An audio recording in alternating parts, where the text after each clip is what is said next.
Gertruda Bell 1868-ci ildə İngiltərədə mühafizəkar və varlı ailədə doğulub. 3 yaşı olanda anası vəfat edir və atası fransız qadınla evlənir.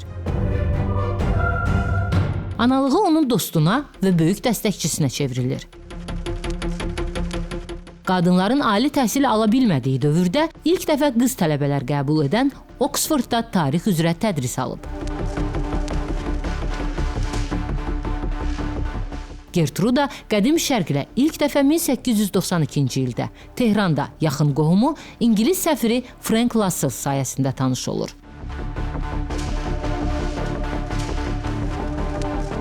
Bundan sonra fars dilini dərindən öyrənir və Hafizin şeirlərini tərcümə edir.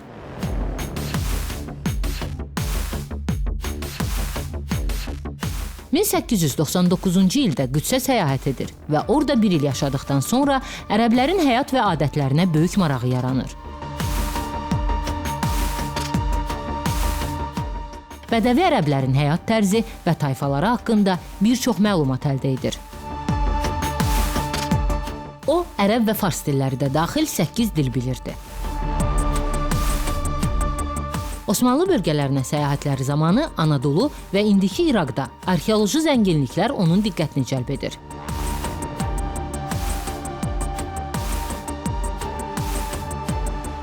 Ailəsindən qalan var dövləti sayəsində arxeoloji qazıntılara və araşdırmalara başlayır. Nəticədə Minbir kilsə və Gilgamış dastanı kimi əsərlər aşkarlanır. Bu müddət ərzində Gertruda ərəb tayfaları ilə sıx əlaqələr qurur.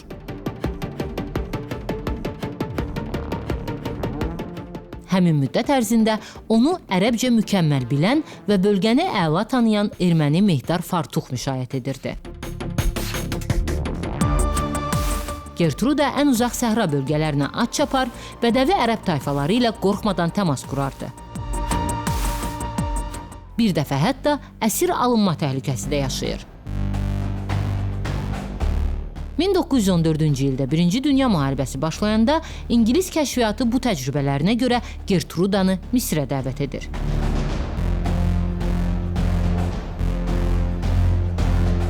Ona Churchillin ərəb üsyanları strategiyası üzrə məsləhətçisi olması təklif edilir. Bundan sonra Gertrudanın casus Ərəbistanlı Lawrence-la tanışlığı başlayır. Osmanlıya hansı tayfaların yaxın olduğunu bilən Bell, üsyanın harada və kiminlə başlayacağını müəyyən edir.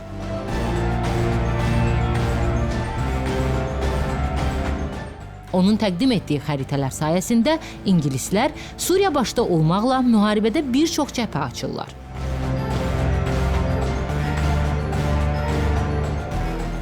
Gertrudanın Osmanlıya nifrətinin xüsusi səbəbi var idi. İngiltərənin Konyadakı hərbi konsulu olan sevgilisi Dick Dauteville 1915-ci ildə Çanaqqala döyüşündə öldürülmüşdü.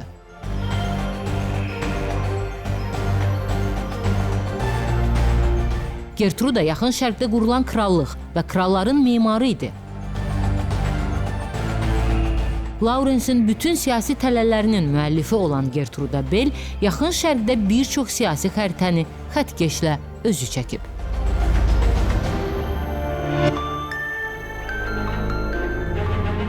Kral Faysalın İraqın rəhbərliyinə gətirilməsində casus Bellin böyük rol olub.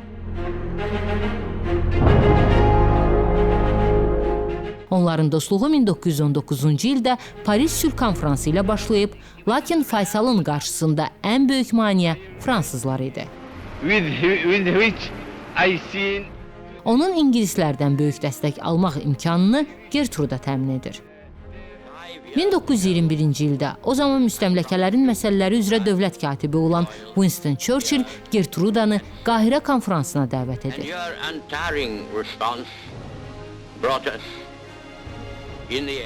Konfransda 40 nəfər nümayəndə arasında Gertruda yeganə qadın idi. İki casus, Lawrence və Gertruda, Faysalın taxta çıxmasına yol açırlar.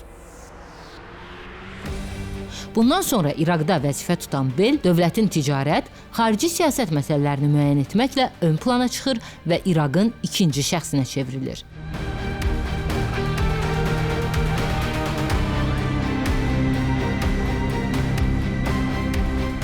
Dostu Faysalın yaratdığı İraq Milli Muzeyində Gertrudanın şəxsi arxivləri saxlanılırdı.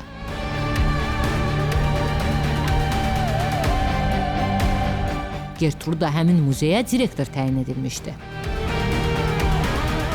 12 illik hakimiyyəti dövründə Kral Faysal İngiltərənin bir nömrəli müttəfiqi idi. Kral Faysal onu Hatun, İraq tarixçiləri isə taçsız kraliçə adlandırırdılar. Türklər üçün o, Osmanlını yıxmaq məqsədi ilə ərəb üsyanlarında əli olan Səhra tülküsü idi. İraqda yeni konstitusiya qəbul ediləndə Bel əhəmiyyətli vəzifə tutsa da, artıq əvvəlki təsirini və etibarını itirmişdi.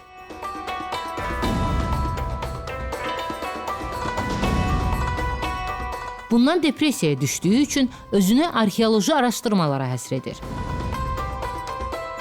1926-cı ildə 57 yaşlı Gertruda yatağında ölü tapılır. Bir versiyaya görə o, yuxu dərmanı içərək intihar etmişdi. Amma bəzi araşdırmaçılar onun öldürüldüyünü iddia edirlər. İraqda onun üçün xüsusi dəfn mərasimi keçirilir və Bağdadda dəfn olunur.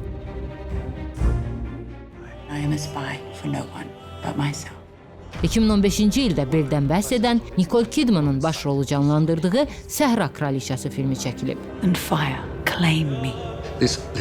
Bu gün də İraq və ərəb dünyasında yaşanan əksər siyasi böhranların bünövrəsində Gertruda Belin manevrlərinin təsirinin olduğu hesab edilir.